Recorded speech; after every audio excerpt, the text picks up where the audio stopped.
आज का मोटिवेशन है, लक्ष्य एक होता है और रास्ते अनेक होते हैं। कभी रास्ता बंद हो जाए तो कभी रास्ता बदलो, लक्ष्य नहीं। जी हाँ साथियों, लाइफ में बहुत सारे चैलेंजेस ऐसे आएंगे जिसमें आपको लगेगा कि आपने जो अभी तक प्राप्त किया है वो प्राप्त करने के लिए जितनी भी मेहनत आपने की थी, अब वहां से आगे जाने का रास्ता आपको नहीं मिल रहा है। बहुत बार ऐसा होता है, हमने साल भर मेहनत करी एग्जाम के लिए, एग्जाम जब आया उससे पहले कुछ ना कुछ हमारे साथ दुर्घटना हो गई। कई विद्यार्थी ऐसे होते हैं जो हमारी क्लास में और मेरे सर्कल में भी काफ़ी लोग ऐसे हैं जिनके साथ ऐसा हुआ है कि वो पूरे साल भर एक बहुत अच्छे स्टूडेंट थे, एग्जाम देने वाले दिन से 5 दिन पहले या तो उनका एक्सीडेंट हो गया, या फिर तेज फीवर आ गया, या फिर घर में कोई त्रासदी हो गई, या किसी कारणवश वो नहीं पढ़ पाए, और इस वजह से वो आने वाले पूरे साल के अंदर डिप्रेशन के अंदर जिंदगी बिताने लगते हैं। देखिए, जो चीज़ आपके हाथ में नहीं है, भाई मान लीजिए कि आपको पता है कि भाई मैं अपनी तरफ से पढ़ाई कर सकता था, आपने पढ़ाई करी। अब पढ़ाई जब कर सकता था और उस समय पर अगर आपके साथ कोई ऐसा व्यवधान क्रिएट हुआ है ना, तो अपने आप को उसका दोषी मत ठहराइए। समटाइम्स हमारे लिए समय भी कुछ प्लान करके चल रहा होता है। मैं एक चीज़ अक्सर आप लोगों से कहता हूं कि जिस चीज़ के पीछे आप दौड़ रहे हैं, चूंकि आपका कर्तव्य है वह करना, आप एक विद्यार्थी हैं और विद्यार्थी जीवन में विद्यार्थी का एक कर्तव्य है कि वो पढ़ाई ऑनेस्टी से करे। आप ऑनेस्टी से पढ़ाई करिए, आपको लक्ष्य दिया गया है एग्जाम के लिए, आप उसको पूरा करिए। बहुत बार मैंने ऐसी स्थितियां देखी हैं कि हम जो सोच रहे होते हैं जीवन में वैसा नहीं होता है। तो यार, अगर हम सोच रहे हैं वैसा ही जीवन में होने लगे तो फिर यार ये ईश्वर वगैरह को कोई क्यों मानेगा, है ना। भगवान वगैरह टाइप की जो चीजें होती हैं शायद ही कोई मानेगा ही नहीं फिर तो। क्यों? क्योंकि फिर तो लगेगा कि इंसान अपनी ही मर्जी से सब कुछ करने लग जाएगा। थोड़ा बहुत अगर ऐसा कभी हो तो अपने स्ट्रेस को कम करने के लिए नियति पर कोई चीज डाल दीजिए। नियति का मतलब ये है, मान लीजिए कि मेरे साथ कोई परेशानी हुई और मैं कोई बहुत बड़ा काम करने जा रहा था, नहीं कर पाया, मैंने पूरी मेहनत कर रखी थी, अपने ऊपर दोष मत लीजिए उस बात का। सीधी सी बात यह है, क्योंकि आप में से बहुत सारे मेरे प्यारे बच्चे ऐसे हैं जो इस बात को लेकर के डिप्रेशन में ही चले जाते हैं कि भाई अब तो मतलब पता नहीं मेरे ही दिन खराब चल रहे हैं। अरे नहीं भाई, ईश्वर को कुछ और भी मंजूर हो सकता है आपके लिए। और अगर आपको ये लगता है कि ईश्वर को कुछ और मंजूर हो सकता है तो फिर स्ट्रेस क्यों लेना। लाइफ में अगर आपको दिया गया काम आपने ईमानदारी से किया है तो परिणाम की लड़ाई मत करिए, आप अपने काम पर फोकस रखिए। जो भी होना है आपके साथ, सकारात्मक नकारात्मक, बहुत बार नकारात्मक होकर के भी लाइफ में बहुत सारी सकारात्मक चीजें मिल जाती हैं। कई बार मैं ये सोचता हूं, मतलब मैं अपने अनुभव में भी कई बार ऐसा सोचता हूं कि अगर एक समय था जिस समय मेरे पास विकल्प था कि मैं केमिस्ट्री वापस पढ़ाऊं या फिर जीके पढ़ाऊं, किसी कारणवश जहां मैं केमिस्ट्री पढ़ाने के बारे में विचार कर रहा था वहां पर बात नहीं बन पाई, मतलब मैं जैसा चाह रहा था वैसा काम नहीं हुआ, मैंने जीके पढ़ाना शुरू कर दिया। आज आप लोगों से जो प्यार मिला ये जीके के बीच में प्यार मिला, उससे पहले मुझे जो प्यार मिला वो केमिस्ट्री के लिए प्यार मिला। अक्सर हम लोग क्या मानते हैं कि मेरे मन के मुताबिक जो हो जाएगा ना वही मेरी जीत है। नहीं यार, ईश्वर ने आप लोगों के लिए कुछ ना कुछ ऐसा प्लानिंग कर रखा है जहां पे आपको वर्तमान में कुछ ना देते हुए भविष्य के लिए कुछ और प्लान किया होता है।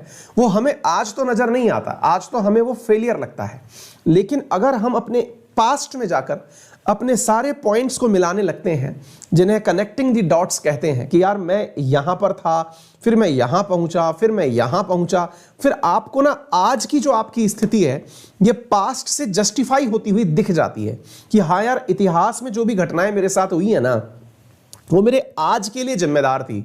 मैं खुद सोचता हूं कई बार कि मैं टीचर पहले भी था, टीचर आज भी हूं, तो मैं सिविल सर्विसेज की तैयारी में क्यों उतरा।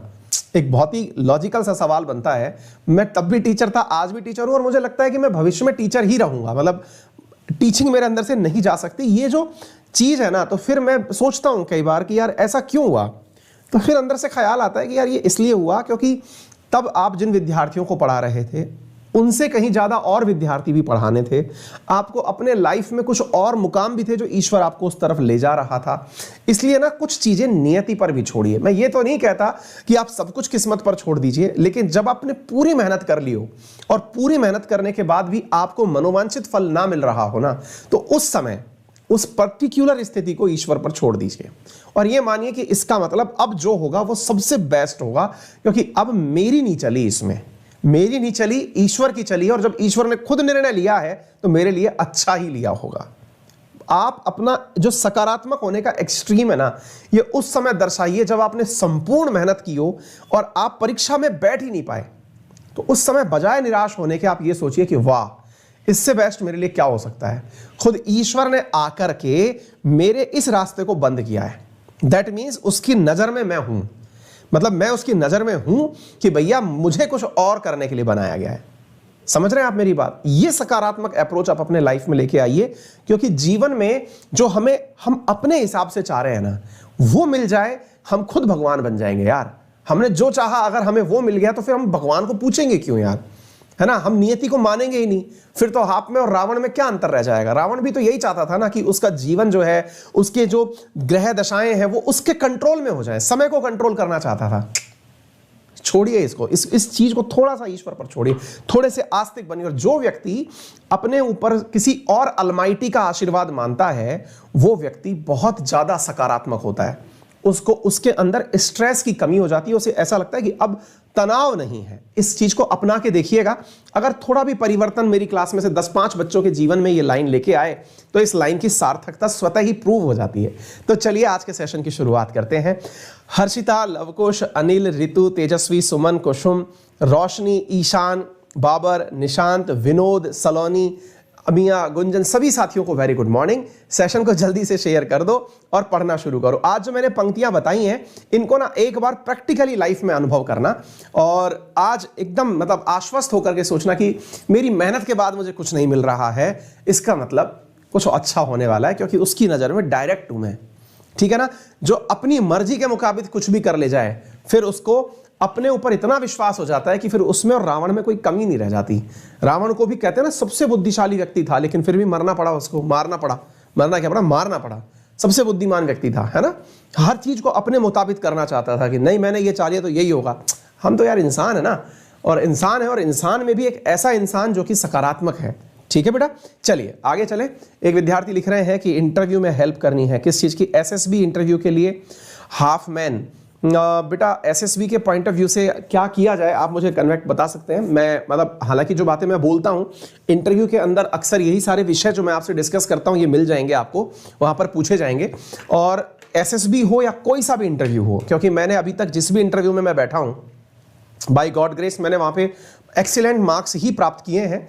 इसलिए नहीं कि मुझे आपकी वजह से नॉलेज है कि मैं पढ़ाता रहता हूं तो नॉलेज है, नहीं। इंटरव्यू में आपका नॉलेज टेस्ट ही नहीं होता है। आप में से कोई भी विद्यार्थी कहीं भी टेस्ट देने जाए, मैंने अब तक मतलब ज़्यादा तो नहीं, लगभग 1000 लोगों के इंटरव्यू खुद ने लिए हैं, है ना? क्योंकि मतलब कहीं काफ़ी अच्छी पोजीशंस पे रहा हूँ, लोगों के इंटरव्यू लेके नौकरी देने का मौका मिला है। पर्सनली मैंने ये फील किया है कि वहाँ आपका व्यक्तित्व एनालाइज किया जाता है, नॉलेज एनालाइज नहीं किया जाता है। आपका नॉलेज टेस्ट हो गया जिस एग्जाम के माध्यम से आप वहाँ पहुँचे हैं। अब आपकी पर्सनैलिटी एनालाइज की जा रही है, व्यक्तित्व एनालाइज किया जा रहा है। पर्सनैलिटी का मतलब ये नहीं होता कि आप सूटेड बूटेड होकर बैठे हों। पर्सनैलिटी का मतलब ये नहीं होता कि आप खटपट अंग्रेजी बाँचते हों, नहीं। आपका जो इनर सोल है और आपके जो शब्द हैं, ये दोनों मैच करें, ये आपका व्यक्तित्व है। आपकी इनर सोल को कितना आप सकारात्मक रख सकते हैं, आपकी बातों से वो चीज़ रिफ्लेक्ट होती हो, बस यही आपकी पर्सनैलिटी है। आप अपनी पर्सनैलिटी को ग्रूम कैसे करते हैं, इसके लिए बेहतर है कि आपके सकारात्मक विचार हों। लोगों के बीच, ऐसे लोगों के बीच आप रुकें जो बहुत ज़्यादा पॉजिटिव एटीट्यूड के हों। उन पॉजिटिव एटीट्यूड की बातों में, आपके बातों में भी वो चीज़ें झलकें। बोस्टिंग ना हो, बकवास ना हो, ऐसा ना हो कि आपको रियलिटी से वो बहुत दूर की बातें लगें। इंटरव्यू में वो लोग मात खा जाते हैं जो अपनी सच्चाई को, जो अपने व्यक्तित्व में धारण करते हैं, उसे बोल पाने की हिम्मत रखते हैं, वो सदैव ही इंटरव्यू में अच्छे नंबर पाते हैं। मेरा एक इंटरव्यू है 2016 का RAS का, मैं उसके बारे में अक्सर लोगों को बताता हूं। मैंने लगातार 18 क्वेश्चंस पे, 18 क्वेश्चंस पे सॉरी बोला था, नो और सॉरी कि सर नहीं पता। और सामने वाला मुझे ग्रिल ही इसीलिए किया जा रहा था कि मतलब तुम तो बेटा, मतलब तुमको ये रियलाइज कराना है, देखते तुम टूटोगे कब। और उस इंटरव्यू में मैंने उस बोर्ड के सबसे ज्यादा मार्क्स प्राप्त किए थे कि मैंने 18 टाइम्स भी जब सॉरी बोला, no sir sorry sir, no sir sorry sir, तो मैं अपने उससे नहीं डिगा कि मुझे नहीं पता तो मैं झूठ नहीं बोल रहा हूं। नहीं पता तो नहीं पता, इसमें कौन सी बहुत बुरी बात है। मैं एग्जाम पास करके आया हूं, आपको यह पता होना चाहिए। और जब उन्होंने पूछा कुछ मेरे साथ से संदर्भ से संबंधित या फिर मुझे जो आता था, मैंने उसका अच्छे से आंसर दिया, तो वो इंप्रेशन उस चीज का होता है ना? तो करेंगे कभी इंटरव्यू पे परिचर्चा भी किसी क्लास के अंदर कर लेंगे। मतलब हमारा तो प्रयास है, अनअकैडमी के ऊपर UPSC और डिफेंस के अंदर चल रहा है हमारा, इंटरव्यू का क्लासेस भी चलती हैं, कर लेंगे। लेकिन मैं कोई भी अलग से एक सेशन भी जरूर लेके आ जाऊंगा। कोई भी विद्यार्थी अनअकैडमी पर मेरे साथ जुड़ करके पढ़ना चाहता है तो अनअकैडमी अनअकैडमी पर मेरा रेफरल कोड है अंकित 10, जिसका उपयोग करके 10% डिस्काउंट प्राप्त करके वो पढ़ सकता है। यदि आप अनअकैडमी पर पढ़ते हैं तो आपको अनअकैडमी के जितने भी एडुकेटर्स हैं उन सबकी लाइव क्लासेस, टेस्ट सीरीज, उनके डाउट सेशंस, ये सब प्राप्त होते हैं। किसी भी एडुकेटर की क्लासेस आप एक बार उस कैटेगरी में सब्सक्रिप्शन लेने के बाद देख सकते हैं। पूरी तरह से लाइव जितनी भी क्लासेस हैं वो देख सकते हैं, रिकॉर्डेड क्लासेस देख सकते हैं, टेस्ट पीडीएफ डाउनलोड कर सकते हैं, टेस्ट सीरीज दे सकते हैं, पूरी तरह से गाइडेंस आप यहाँ पर प्राप्त कर सकते हैं। ये सारी चीज़ें आपको यहाँ पर उपलब्ध होती हैं। करना क्या होता है, गूगल प्ले स्टोर से अनअकैडमी लर्निंग ऐप को अपने मोबाइल में इंस्टॉल करिए। वहाँ से आप जिस भी कैटेगरी में चाहे एसएससी हो, यूपीएससी हो, उस कैटेगरी में अपना कोर्स सेलेक्ट करिए। जो कोर्स आपको सेलेक्ट करना है उसे रेफरल कोड अंकित 10 के साथ में प्राइस देने से पहले ट्रीट करिए, ताकि आपको 10% का डिस्काउंट उसके अंदर इमीडिएटली प्राप्त हो जाए। उसके बाद में पेमेंट करिए और क्लासेस पढ़ना शुरू करिए। Thank you so much. अपना ख्याल रखें, बड़ों का सम्मान करें, छोटों को प्यार दें, अपना व्यक्तित्व इस प्रकार से विकसित